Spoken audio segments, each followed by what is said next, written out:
Okay, I'm going to answer, and if you cut me off one more time, I'm not going to answer. We're going to move on to another topic. No, you don't run this. What the? I'm not on your show. You're on my show.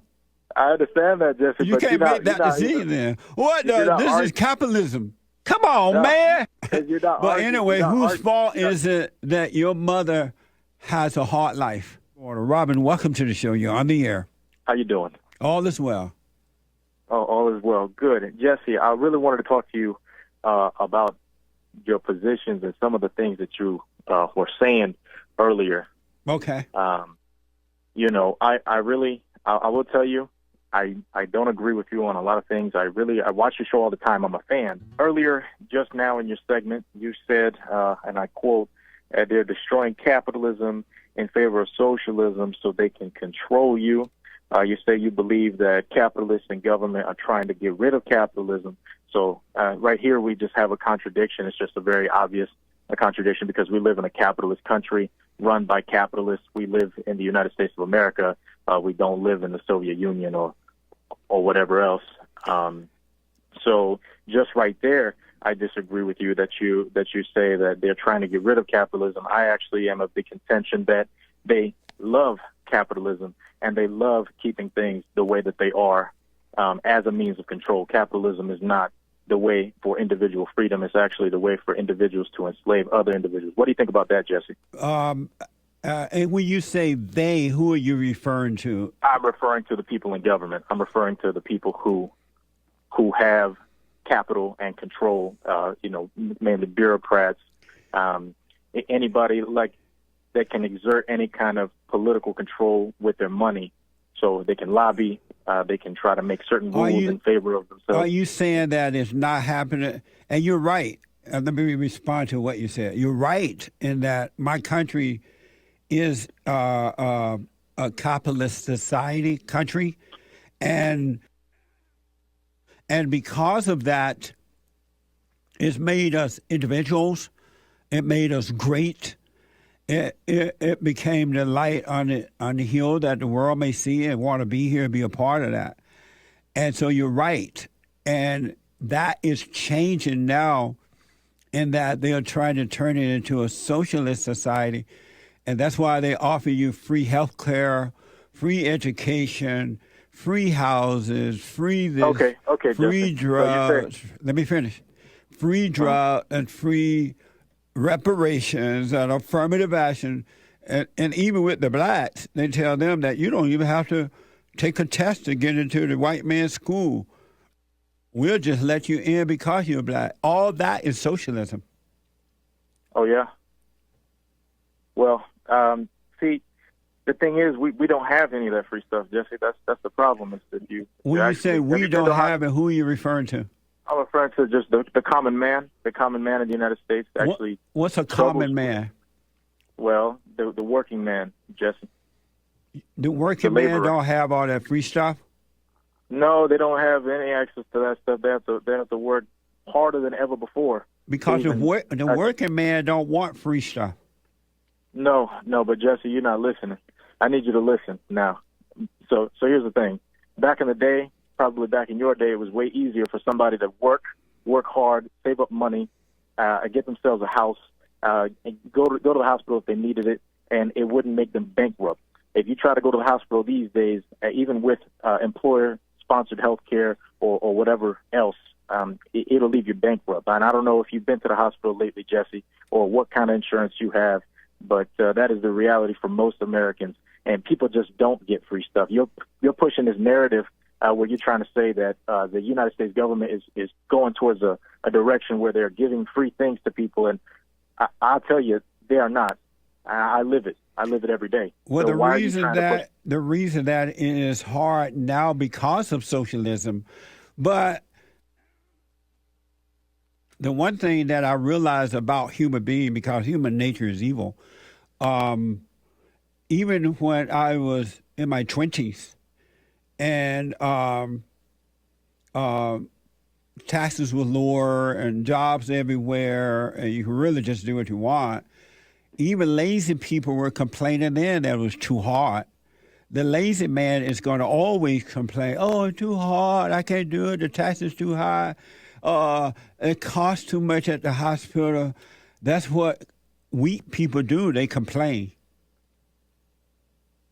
Okay, so you're saying that even back in your time, people were lazy and complained. I'm not going to disagree with you on that. There were those who were lazy and complaining, and there were those who did not, who were hard workers and did not complain. And you're going to always have complainers, and you should always be aware of complainers because they cannot be trusted. Oh, Jesse, that's amazing stuff. I'm glad you said it because you're so right. You know, the thing is, I don't think you addressed my concerns, though. You're so right. People were lazy then just as they're lazy now. But my concern was instead with the fact that labor is not compensated to the degree that it used to be compensated. I'm talking about worker productivity being matched to compensation or vice versa. Why don't we have that anymore? Why is it that people work longer hours for lower wages so they can produce more, but they don't see the benefits of their labor? Can you answer that, Jesse? Because we now have all the wrong people in the right places to make sure that happens. We have people in the right places, wrong people in the right places that are encouraging minimum wage, illegal alien, welfare, subsidized housing, subsidized school, subsidized health care. Hold on a minute, let me just finish. Regulation, all those things raise the cost for the people like you who have to pay. It's the working class now who are fewer now in numbers, even though there are buku jobs out there, they're having to pay the cost for everybody else. Joe, this administration just made an announcement that people with good credit, high credit scores, going to have to pay a little bit more in mortgage payments for those who have bad credit. And and so you voted in all the people to make these kind of decisions. Come on, man. But Jesse, you got to understand that even these people that were voted in, they're not socialists. They're capitalists, Jesse. No, they're not. They gained the most. They are. Because they gained the most from changing the tax rules. Don't you know that they benefit from that? But how are they capitalists if they're doing that to the people? Because they're a capitalist person is a capitalist person is an independent person. They wouldn't deliberately go and try to take life from others in order to survive. They would work, and they would make their own way. And you believe that? No, that's what a capitalist is. That's what you think a capitalist is? I know that. Okay, so answer me this. Let's take the example of Mr. Jeff Bezos. You know, you're familiar with Jeff Bezos of Amazon, aren't you? Of Amazon, yeah. Somewhat. Yeah. So you know, he has a business in which he distributes products all around the world when people purchase them. Right? You are familiar with that? Yes. Okay. Now let me ask you something. Do you know that Mr. Bezos makes $2,000 a second even while he sleeps? And that nice. Did you also know that's great. That's great for him. But do you know how he accumulates such wealth? Do you really think that he's out there delivering all those packaging all those packages in the first place? And he would have to be on a magic sleigh. No, he have people working for him because he's a capitalist. Right. There you go. You just said it.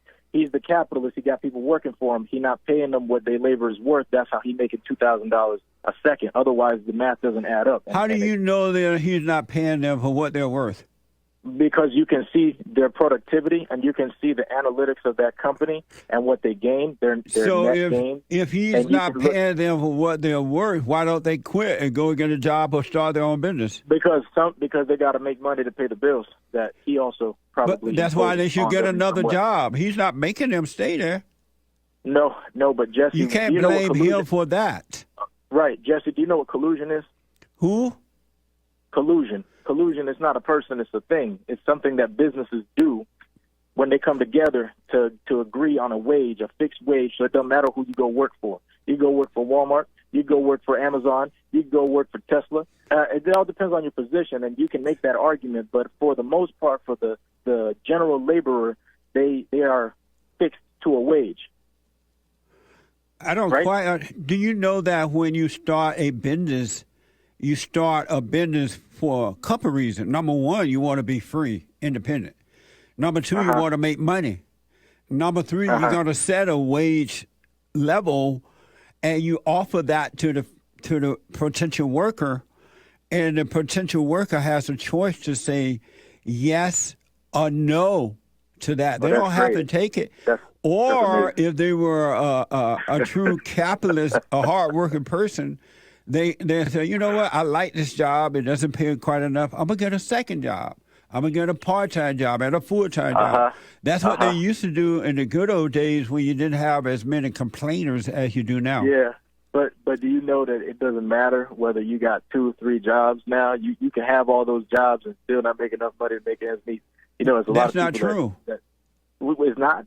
So how come there's so many people that's the reality that they experience? Did you also know you know why? You know why? Let me finish. You know why? I'll let you finish that. Now you let me finish, Jesse. You know why? Because they don't manage their lives. They don't manage their lives. They're greedy. They want everything that Tom and Dick and Sally and Jane have. They're not in control of their own life. They're trying to be like others. Okay, Jesse. See, you're not understanding what I'm trying to tell you. Jesse, what I'm saying is that do you know anyone who's working 3 jobs? Yeah. Who? My mama. Your mama? Yeah. Your mama worked 3 jobs? Yeah. You live with your mama? Life. No, I just know that she got a hard life. So she worked 3 jobs right now? Yeah, she got a hard life, and it's all because of. And whose fault is it that she has a hard life? It's probably her own fault because. Whose fault is it that she has a hard life? Because she should have made better choices if we're going by your and by so your whose narrative. fault is that then that she has a hard life? Yeah, that you can make that argument, Jesse. Robin, slow down. Yes. Whose fault is it that your mama has a hard life? Do you live with your mama? No. How old are you? That. Why are you asking me the same How question? old are you? 24 years old, Jesse. Oh, okay. Whose fault is it that your mama has a hard life? And you can make the argument that it's her fault, or you can make the argument that we live in a system. I'm asking you, whose fault is it that your mama has a hard life? Well, I'm giving you a nuanced answer. Do you want a nuanced answer? Or do you? I want to know whose fault is it that your mama has a hard life? Okay, I'm going to answer, and if you cut me off one more time, I'm not going to answer. We're going to move on to another topic. No, you don't run this. What the? I'm not on your show. You're on my show. I understand that, Jesse. You can't make that decision then. What the? This is capitalism. Come on, man. But anyway, whose fault is it that your mother has a hard life? Once again, I'm going to answer this. If you cut me off again, we're going to move on to the next topic. Bye, Robin. It don't work that way, but I let him go. He meant well.